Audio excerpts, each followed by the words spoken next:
Volem parlar d'una exposició única que es pot veure aquests dies al Caixa Fòrum. Saludo a Guillermo Solana, que és comissari de l'exposició sobre Pizarro i director també artístic del Museu Thyssen. Bon dia, benvingut. Bon dia, gràcies. I enhorabona per aquesta exposició que de forma extraordinària podrem veure aquí a Catalunya fins al 26 de gener. Expliquem, què veurem en aquesta exposició de Pizarro?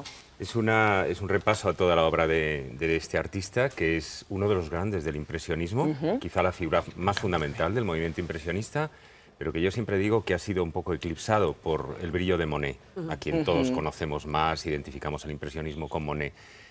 Pizarro estuvo desde la primera hora en el impresionismo, fue el único pintor que participó en todas las exposiciones del grupo y todos los miembros del grupo lo consideraron una especie de padre de todos ellos. Era una figura protectora que coligaba a los miembros del grupo. Y un gran pintor, un gran pintor, muy maestro, porque enseñó a Cézanne, enseñó a Gauguin, probablemente dio consejos a Van Gogh. Y es una figura que tiene su propio impresionismo. Yo siempre digo que el impresionismo de Monet es un impresionismo del agua, sobre todo. Pizarro es un pintor de la tierra. El impresionismo de Monet y de Renoir es un impresionismo muy burgués, sí. Es decir, los burgueses de París que van al campo, a disfrutar del campo o van a la playa. El impresionismo de Pizarro está centrado en el paisano, en el campesino, en el labrador, y que habita y trabaja la tierra. Entonces tiene sus propias características, su impresionismo. ¿Y de dónde salen las obras que vamos a ver? Bueno, hay creo que 47 prestadores distintos de todo el mundo, hay museos europeos, norteamericanos, algunos coleccionistas privados muy importantes, entre ellos, en primer lugar, la baronesa Thyssen, que tiene 4 obras de Pizarro, y bueno, nosotros siempre les estamos infinitamente agradecidos porque sin los prestadores no serían posibles las exposiciones temporales. Claro, y los prestadores cuando dejan un quadre Begoña el deixen perquè saben i tenen molt clar que hi ha un procés de conservació de l'obra des que és deixada fins que arriba a l'exposició, fins que és retornada, exquisit, no? I un procés que nosaltres hem pogut seguir. Sí, rarament és possible fer un rodatge d'aquestes característiques, seguir el trasllat d'un quadre. Nosaltres amb el Lluís Miquel Garcia, el company de redacció, vam poder baixar als magatzems d'alta seguretat del Caixa Fòrum a Barcelona i seguir en aquest cas precisament un oli sobre tela de la baronesa Thyssen. Es diu El camp de cols, es diu així, és una obra pintada a Pontoise el 1873, i ja vam veure fins a quin punt s'extremen les mesures de seguretat i la cura al detall d'aquests quadres que, com veureu, no es deixen mai perdre de vista.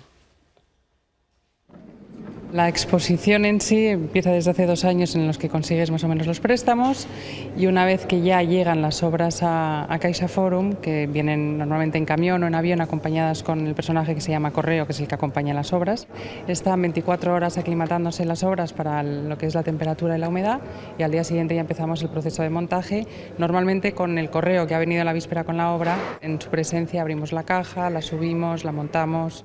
Y comprobamos, tanto el restaurador o restauradora que lo recibe como nosotros que la hemos acompañado, que llega exactamente en la misma situación que salió de nuestro museo. Para eso vemos todas las capas de la obra, desde el barniz hasta el soporte, la pintura, que nos hayan producido daños, craquelados nuevos, y por eso tenemos que revisarlo pues, al milímetro, con luz rasante, para ver cualquier mínimo cambio. Bueno, el estado de cada cuadro es distinto y en este caso estamos hablando de obras de finales del 19, con lo cual han pasado tiempo, son frágiles algunas, los marcos también, y cada obra requiere un tratamiento distinto. Por ejemplo, las obras algunas tienen cristal, otras no. Las que no tienen cristal pondremos barreras delante siempre. Luego hay otras que necesitan unas cajas climáticas. Nosotros revisamos la obra por el anverso y también por el reverso, para que todo esté en su sitio, no se hayan movido ninguno de los anclajes de seguridad, y además disfrutamos también con las etiquetas que pertenecen a la obra y que son parte de su historia y nos cuentan pues dónde ha sido expuesto, dónde ha viajado, quién la adquirió o en qué galería lo vendió, y es parte de su currículum. En cuanto a la luz, hay un máximo con el óleo de 150 luxes y eso lo respetaremos siempre porque la luz se va comiendo el color. Y las medidas que solemos tener son siempre de los cuadros, pero luego están los marcos también, y los marcos no conocemos cómo son hasta que no se abre la caja. Y ahí hay veces que produce una serie de cambios también. Durante el montaje siempre hay vigilantes y luego las horas de apertura al público y las horas de que la sala está cerrada también al público también tenemos seguridad, vigilancia y cámaras todas las 24 horas. En el fondo nos hacemos responsables de las obras mientras están en nuestra casa, con lo cual las tenemos que devolver en el mismo estado y es complejo. Que interessant el que ens explicava María González, una exposició que comença 2 anys abans. ¿Cómo nace una exposición? ¿Cómo se empiezan a localizar todos estos cuadros? Esta en concreto surge a raíz de la exposición que la Caixa, la Fundación La Caixa, estaba organizando con la colección de la Baronesa en diferentes sedes de Cataluña, en Girona, Tarragona y Lleida. Y el director del área de cultura de La Caixa me dijo, ¿por qué no hacemos en Barcelona algo con el Museo Thyssen para culminar este itinerario? Y pensamos en Pizarro, porque nosotros tenemos 6 Pizarros en nuestras colecciones. ¿Y qué empezamos a hacer? Pues se hace una lista de lo que uno idealmente desearía para la exposición y se empieza a hacer contactos, se empieza a mandar cartas y uno empieza a recibir, a veces más deprisa, a veces más despacio, respuestas de los museos diciendo no podemos, no queremos prestarlo o tal vez, o vamos a ver. Se negocia también, claro. A veces hay museos que piden contrapartidas, no económicas generalmente. ¿De cuadros? Pero sí. Yo te presto, pero tú me prestas. Nos interesaría contar con un cuadro de vuestras colecciones para tal exposición y eso se va negociando, a veces lleva tiempo, a veces es laborioso y en realidad no sabes si va a salir hasta que el proceso está muy avanzado. O sea que hay siempre una dosis de riesgo importante en las exposiciones. Porque normalmente cuando un museo, la Tate Gallery, por ejemplo, deja pues una pieza a esta exposición, ¿qué pasa con ese espacio que queda vacío en esa galería? Se reemplaza generalmente con otro cuadro.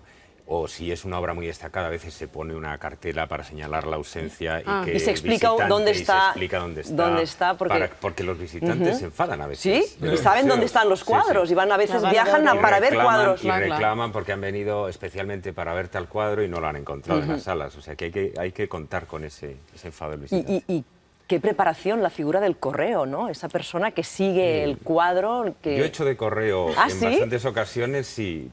Todo el personal del museo participa, todo el personal de las áreas artísticas y bueno, pues a veces te vas...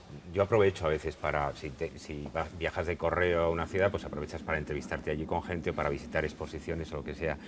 Y bueno, puede ser muy cansado porque a veces tienes que estar embarcando en la terminal de carga de un aeropuerto a las 4 de la mañana, tirarte allí 3 horas, a veces al aire libre, a veces con frío. Claro. Es un poco accidentado. La obra en cada momento. Claro. Pero tienes que ir en el camión, tienes que viajar a veces en camión varias horas.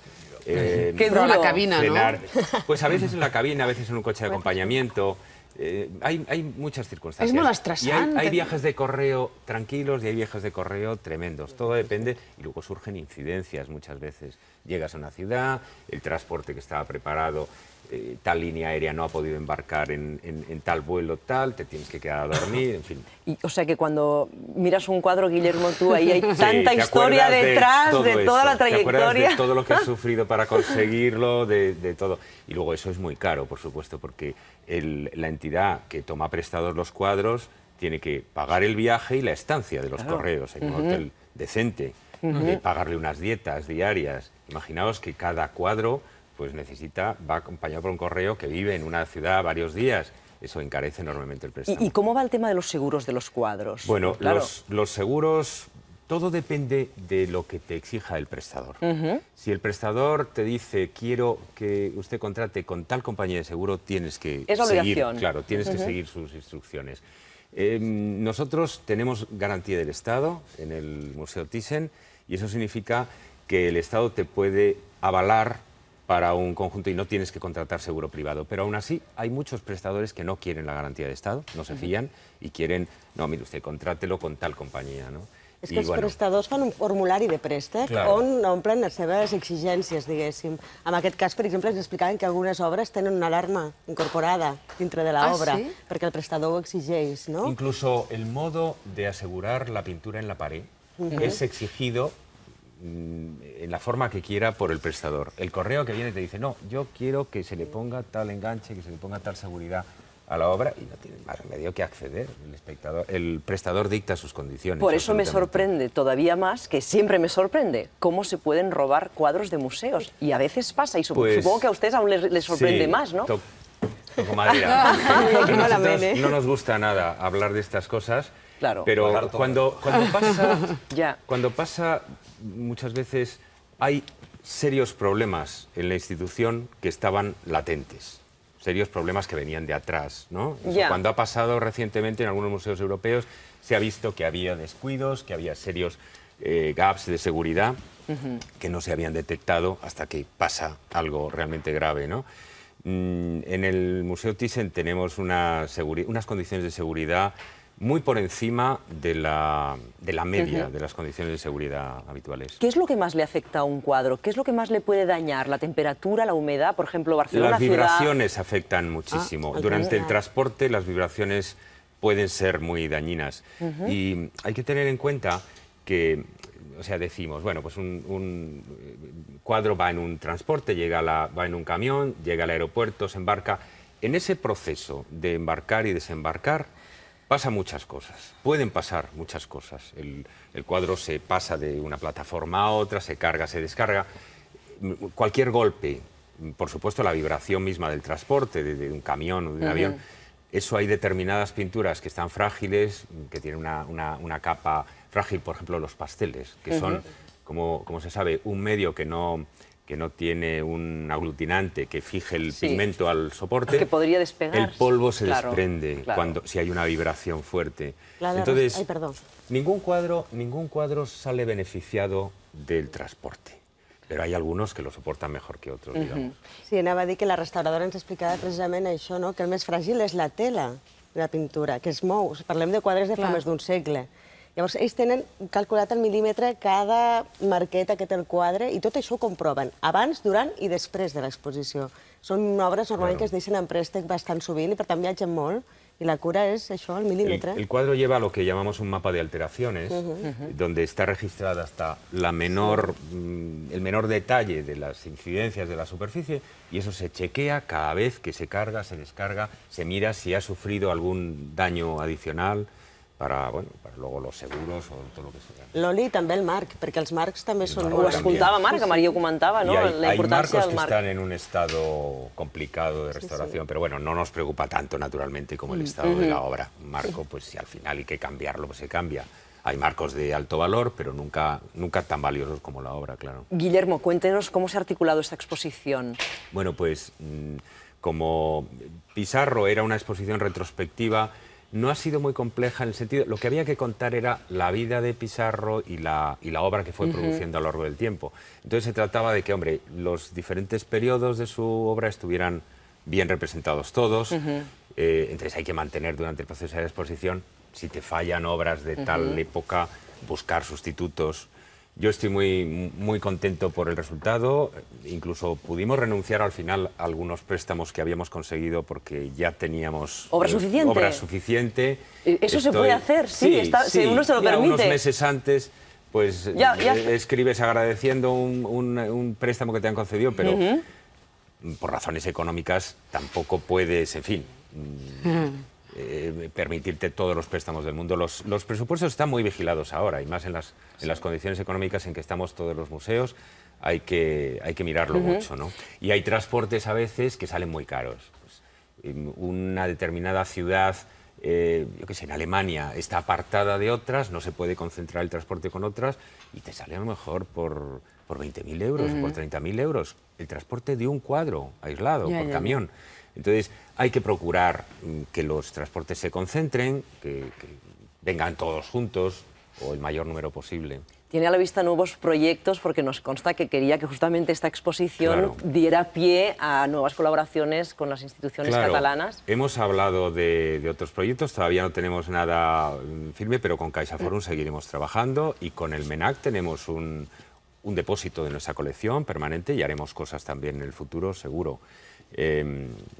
Bueno, Barcelona es muy importante, nosotros recibimos muchos visitantes también de Barcelona, y hasta ahora no hemos tenido, el Thyssen no ha tenido suficiente proyección, yo creo, en Barcelona, y vamos a hacer un esfuerzo para que eso sea cada vez mayor. ¿Y qué pasará con el Museo Thyssen en la explanada de Montjuïc? Bueno, pues yo eso no sé mucho, porque sé lo que oigo comentar a la baronesa y lo que oigo comentar a la gente de la Caixa, por ejemplo, del MENAC, pero también hay cosas que ellos no me contarán, porque es una negociación entre las instituciones de Barcelona y la baronesa como coleccionista. Nosotros, hombre, estamos implicados porque muchos de los cuadros de los que se habla están en depósito en el Museo de Madrid.